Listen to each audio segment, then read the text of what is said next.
Hello friends, आज हम anthropoid इस फिल्म के बारे में बात करने जा रहे हैं जो कि 2016 में रिलीज हुई थी। ये एक चेकोस्लोवाकियन फिल्म है। साल 1938 में मुनीच नाम के एक जर्मन शहर में एक कॉन्फ्रेंस हुई थी और उस कॉन्फ्रेंस में एडोल्फ हिटलर के साथ साथ इटली, ग्रेट ब्रिटेन और फ्रांस के लीडर्स शामिल थे। और इस कॉन्फ्रेंस में हिटलर इन सबको धमकी देता है कि अगर चेकोस्लोवाकिया नाम का देश मेरे हवाले नहीं किया तो मैं युद्ध छेड़ दूंगा। और फिर ये मित्र राष्ट्र हिटलर की धमकी से डरकर चेकोस्लोवाकिया को हिटलर के सामने झुकने के लिए मजबूर कर देते हैं और इस तरीके से बिना एक भी गोली चलाए हिटलर चेकोस्लोवाकिया पे अपना कब्जा बना लेता है। और फिर इस घटना के ठीक एक साल बाद वो पोलैंड पे हमला करता है और यहाँ से वर्ल्ड वॉर 2 शुरू हो जाता है। चेकोस्लोवाकिया देश में जर्मनों का और हिटलर का बहुत ही विरोध हो रहा था और इस विरोध को हर तरीके से कुचलने के लिए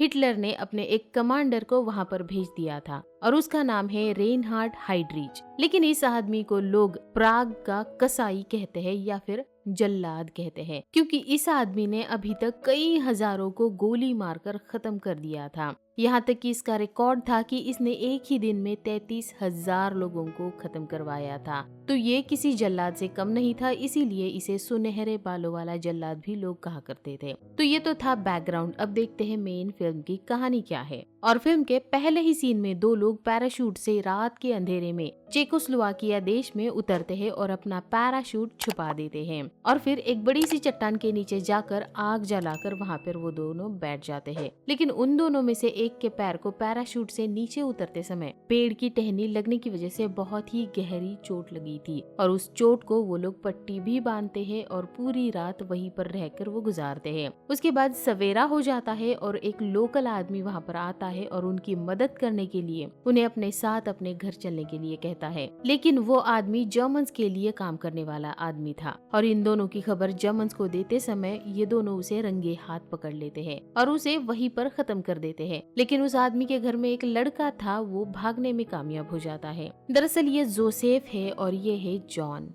ये दोनों भी ग्रेट ब्रिटेन से ट्रेनिंग लेकर आए हैं। ये दोनों भी चेकोस्लोवाकिया देश के नागरिक हैं और ये यहाँ पर रेनहार्ड हाइड्रिच को मारने के लिए आए हैं। हाइड्रिच वही जल्लाद है जिसे हिटलर ने यहाँ पर भेज दिया है और रेनहार्ड हाइड्रिच को मारने के इस मिशन को नाम दिया है इन्होंने मिशन एंथ्रोपॉइड। उसके बाद जोसेफ और जॉन प्राग नाम के शहर में आते हैं जहाँ पर रेनहार्ड हाइड्रिच रह रहा है। वहाँ पर अपने एक साथी के घर पर जाते हैं तो उन्हें वहाँ पर पता चलता है कि अब वो वहाँ पर नहीं रहता है। तो वो दोनों, क्योंकि जोसेफ को बहुत ज्यादा चोट लगी थी, इसीलिए उस लेडी से मदद मांगते हैं, पर वो लेडी उन्हें पास के जानवरों के डॉक्टर का पता देकर वहाँ पर जाने के लिए कहती है और वो दोनों वहाँ पर पहुँच भी जाते हैं। जानवरों का डॉक्टर जोसेफ का इलाज करता है और फिर जॉन उसे अपने साथी का नाम बताकर उसके बारे में पूछने लगता है। तो उन दोनों को वहाँ पर पता चलता है कि उनका साथी मारा जा चुका है और जर्मन्स ने उसे मार डाला है। पर वो डॉक्टर इन दोनों को कुछ और लोगों से मिलवाता है जो जोसेफ और जॉन के साथ काम करेंगे। अगले दिन जोसेफ और जॉन को डॉक्टर कुछ और लोगों के पास भेजता है।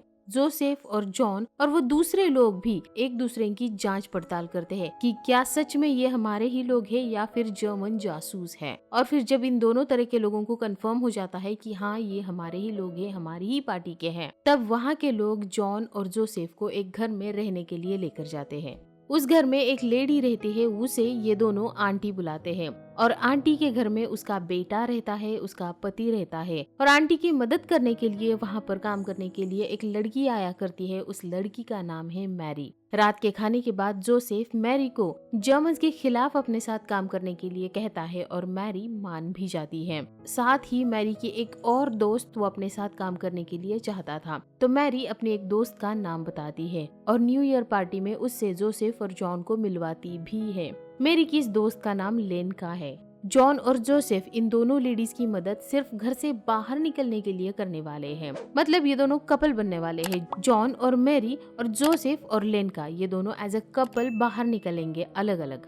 क्योंकि जॉन और जोसेफ साथ में कभी भी घर के बाहर नहीं निकलने वाले हैं, और अगर किसी लड़की के साथ उसके प्रेमी बनकर ये लोग रास्ते पर या कहीं पर नजर भी आते हैं तो भी किसी को इन पर ज्यादा शक नहीं होगा और इन्हें एक आम जोड़ी की तरह देखा जाएगा। मैरी और लेनका को इनके मिशन के बारे में कुछ भी नहीं बताया जाता है। उन्हें तो बस इतना ही पता है कि जर्मन्स के खिलाफ लड़ाई में इन दोनों को शामिल कर लिया है। उसके बाद जैसा कि तय हुआ था, जॉन और जोसेफ उन दोनों लड़कियों के साथ बाहर निकलते हैं। घर से कभी भी इनमें से कोई भी अकेला नहीं निकलता। फिर जोसेफ और जॉन अपने साथियों के साथ मिलकर मिशन एंथ्रोपॉइड को कैसे अंजाम देना है इसकी प्लानिंग करने लगते हैं। लेकिन कब, कहां और कैसे हाइड्रिच पर हमला किया जाने वाला है इसके बारे में कोई भी सटीक प्लानिंग नहीं बन पा रही थी, क्योंकि हाइड्रिच के नजदीक जाना इनके लिए इम्पॉसिबल था, क्योंकि हाइड्रिच एक बहुत ही बड़ा ऑफिसर था और हमेशा उसके आसपास गार्ड्स रहा करते थे। तो ऐसे में उस पे हमला करने के लिए, उसकी प्लानिंग करने के लिए ये सब हाइड्रिच पे नजर रखना शुरू कर देते हैं और उसकी पूरी दिनचर्या का पैटर्न पता लगाने की कोशिश में जुट जाते हैं। और इसमें वो नोटिस करते हैं कि हाइड्रिच कभी कभी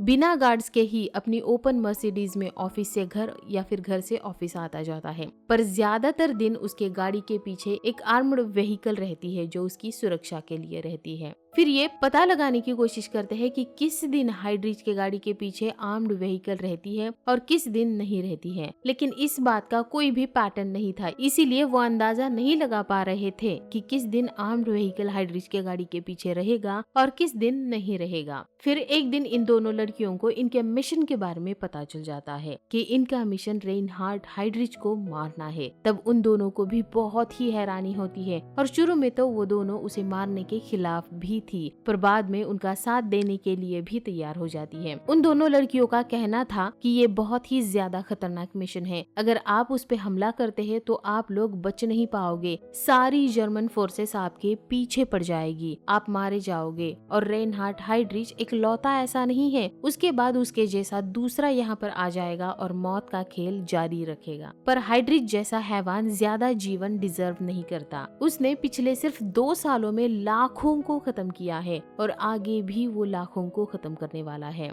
काफी लंबे समय तक हाइड्रिच पर नजर रखने के बाद आखिरकार जॉन, जोसेफ और उनके साथी प्लानिंग करते हैं कि रास्ते पर एक चौराहे पर गाड़ी मोड़ लेती है और मोड़ लेते समय थोड़ी सी धीमी हो जाती है। वहाँ पर हाइड्रिच को गोलियों से खत्म कर देंगे। जब गाड़ी मोड़ ले रही होगी तब इनका एक आदमी गाड़ी के सामने से गुजरेगा और तभी गाड़ी की स्पीड और भी ज्यादा स्लो हो जाएगी और गाड़ी के ठीक सामने जाकर जोसेफ हाइड्रिच पर मशीन गन से फायर करेगा और अगर हाइड्रिच की गाड़ी के पीछे आर्म्ड व्हीकल होगा तो उसको इन पे अटैक करने का समय न मिले, इसीलिए जॉन उस गाड़ी के नीचे ग्रेनेड फेंक देगा और भाग जाएगा। ये सब प्लान बनाकर हथियार तैयार करके सब कुछ तैयारी हो जाती है, पर किस दिन इस घटना को अंजाम देना है ये बात तय नहीं हो पा रही थी और लंदन से भी ऑर्डर्स आने का इंतजार किया जाने लगा था। और फिर लंदन से भी ऑर्डर्स आ जाते हैं कि हर लिहाज में मिशन को अंजाम देना है। अगले दिन जॉन और जोसेफ के सभी साथी मिलते हैं और उस मीटिंग में एक अंकल, जिनका नाम अंकल हास्की है, वो बताते हैं कि सूत्रों से पता चला है कि हाइड्रिच को परसों ही बर्लिन बुलाया गया है, उसकी पोस्टिंग पेरिस में की जा रही है और अगर हाइड्रिच परसों यहाँ से चला गया तो यहाँ पर वापस कभी नहीं आएगा, इसीलिए इस मिशन को कल ही अंजाम देना बहुत ज्यादा जरूरी है। लेकिन इनका एक साथी जो शुरू से ही इस मिशन के खिलाफ था, वो एक नया ऑर्डर दिखाता है और कहता है कि ये कल ही लंदन से रिसीव हुआ है और कल ही जोसेफ को भी एक ऑर्डर रिसीव हुआ था जिसमें लिखा था कि इस मिशन को हर कीमत पर पूरा करना है। और इनका साथी जिसका नाम लादिस्लाव वेनेक है,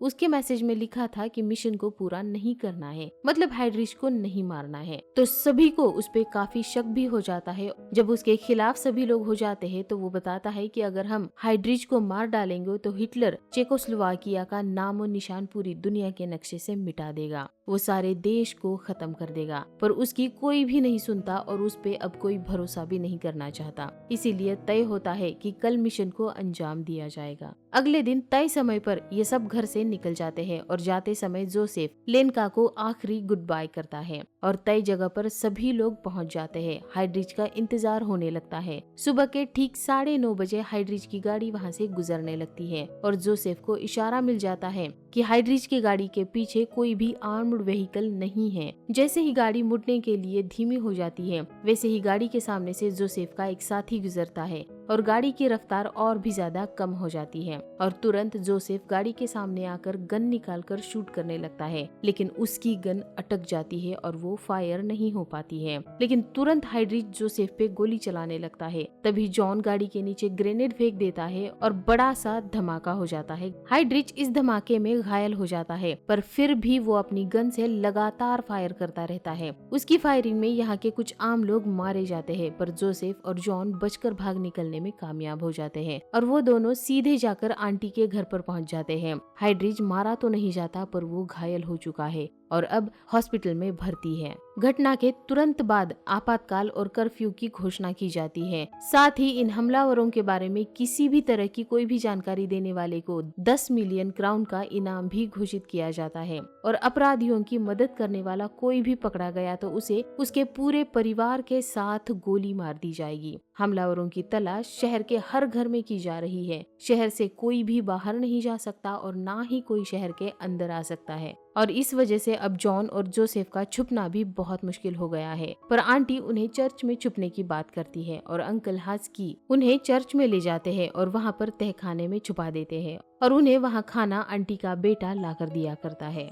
इधर हजारों आम नागरिकों को शक के बिना पर बंदी बनाया जा रहा है। तब डर कर लेनका वहाँ से भागने लगती है और जर्मन्स उसे गोली मार देते हैं और लेनका वहीं पे मर जाती है। इधर चर्च में छुपने के बाद एक दिन फादर उन्हें वहाँ पर आकर बताते हैं कि लीडिस नाम का एक गांव है और जर्मन्स को खबर मिली थी कि हमलावर वहाँ के हैं, इसीलिए उस गांव में जाकर 16 साल के ऊपर के हर आदमी को खत्म कर दिया गया है और औरतों और बच्चों को कंसंट्रेशन कैंप्स में भेज दिया गया है और गाँव का हर घर डिस्ट्रॉय कर दिया गया है। पर असलियत में लीडिस गांव से किसी भी हमलावर का कोई भी लेना देना नहीं था। उसके बाद फादर उन्हें और बताते हैं कि जिस किसी ने भी हमलावरों की मदद की है वो सामने आकर हमलावरों के बारे में जानकारी दे दे, वरना 5 दिनों के बाद 30,000 चेकोस्लोवाकियंस को मौत के घाट उतार दिया जाएगा। ये सुनकर सभी बहुत चिंतित हो जाते हैं और जॉन कहता है कि मैं और जोसेफ जर्मन्स के आगे सरेंडर कर देंगे और उसके बाद हम आत्महत्या कर लेंगे। इससे जर्मन्स मासूमों की हत्या रोक देंगे, पर उनको बाकी साथी ऐसा करने से मना करते हैं और फादर भी उन्हें सरेंडर करने से मना करते हैं। उसके बाद हाइड्रिच के हॉस्पिटल में मरने की भी खबर इन्हें मिल जाती है। हाइड्रिच उस दिन मारा तो नहीं गया था, लेकिन उस घटना में घायल होने की वजह से कुछ ही दिनों बाद हॉस्पिटल में उसकी मौत हो गई थी। फिर जर्मन्स जॉन और जोसेफ के एक साथी को पकड़ने में कामयाब हो जाते हैं और कुछ ही समय में उन्हें ये भी पता लगता है कि हमलावर आंटी के घर में रह रहे थे और तुरंत ही जर्मन्स आंटी के घर पर पहुंच जाते हैं और आंटी से पूछताछ करने लगते हैं, लेकिन आंटी कुछ भी नहीं बताती है तो उन्हें बहुत मारपीट भी की जाती है और बाथरूम में जाकर आंटी साइनाइड खाकर अपनी जान दे देती है और फिर आंटी के बेटे को भी जानवरों की तरह जर्मन्स द्वारा टॉर्चर किया जाता है और आखिरकार सहन शक्ति की सारी सीमाएं पार होने के बाद आंटी का बेटा बता देता है कि वो सब चर्च में छुपकर बैठे हैं। इधर अंकल हास्की उन्हें वहाँ से निकालने की तैयारी करते हैं, लेकिन अंकल हास्की के चर्च में पहुँचने से पहले ही वहाँ पर जर्मन्स पहुँच जाते हैं। चर्च के अंदर टोटल 7 लोगों को छुपाया गया है। हर समय वहाँ पर 3 और 4 के ग्रुप्स में पहारा देते हैं। इस समय जॉन और दूसरे 2 साथियों की बारी थी पहारा देने के लिए। जोसेफ और उसके 3 साथी बेसमेंट में थे।